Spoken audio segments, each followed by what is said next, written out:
guys, it's Lori Cooper with GuessingAllTheWay.com, and today I'm going to be doing a video review of Luminess Tan. Now, if you want to read my full review, you'll be able to find that on my blog, and that'll tell you more about the product itself. This is going to be more of an instructional video on how to do it and how it looks after it's done.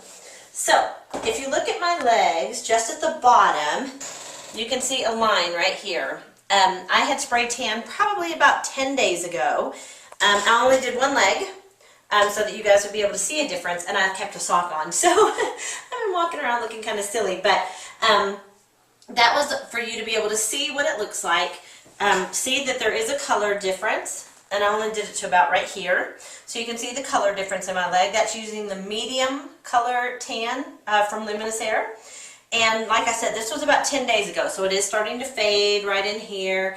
The last time I did it, it also lasted for right around 10 days, maybe 11, so it says it'll last up to 14 days. I have not got it to do that yet, but that doesn't mean you won't. That's just been my personal experience, and I do think with any kind of a tan, depending on if you exfoliate beforehand, if you use lotion daily, that is all things that will help your tan to last longer. I am not good about doing that, so my tan probably will not last as long as most. So, the Luminess Tan comes with a quick start guide that tells you how to set up your machine, the airbrush machine. It also comes with 2 tanning solutions, a cleaning bottle, and everything else that you will need to do your airbrush tanning. So here is what our machine looks like. So what you have is a machine here that you plug in, has an on and off switch.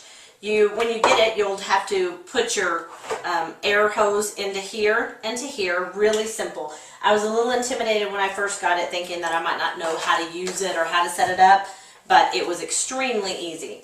It comes with a plug-in cord. I'm making this look more complicated than it is. And so you just take this, plug it into your machine right here in the back. Yellow, orange, pink.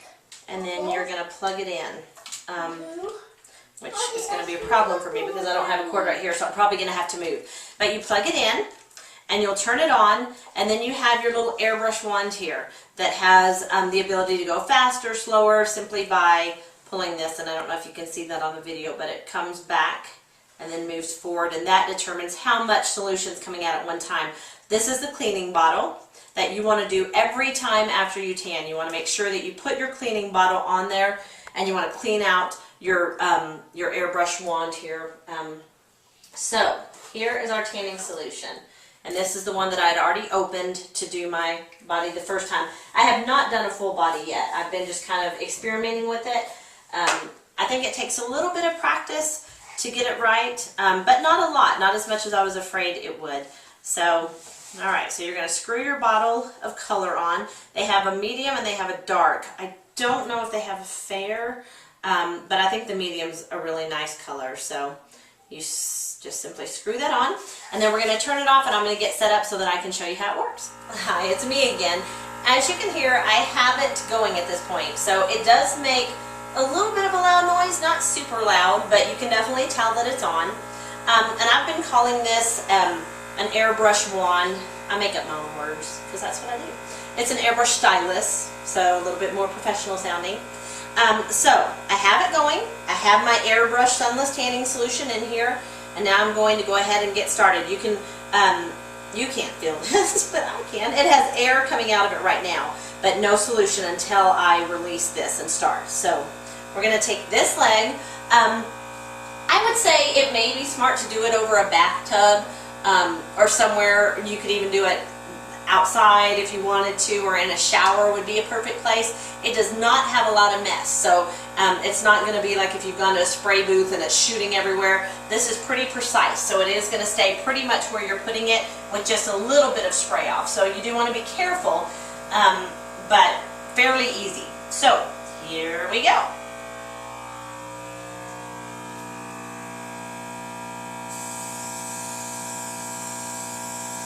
As you can see as I'm doing it, you see the color go on.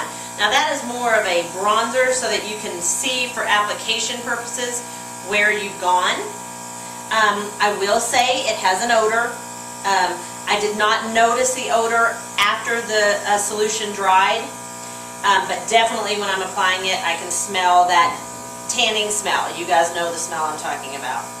So if you overspray, you are allowed to take a rag and blot. So as you can see, I've got a little bit darker right here on this side. So you could just take a rag and just blot it down. You want to let it dry for quite a while, so you're not going to want to put clothes on over it. If you are doing a full body, I would say wait like 30 minutes, 20 minutes before you start putting clothes over it to give it an ample amount of time to dry, so you're not going to be getting it on your clothes.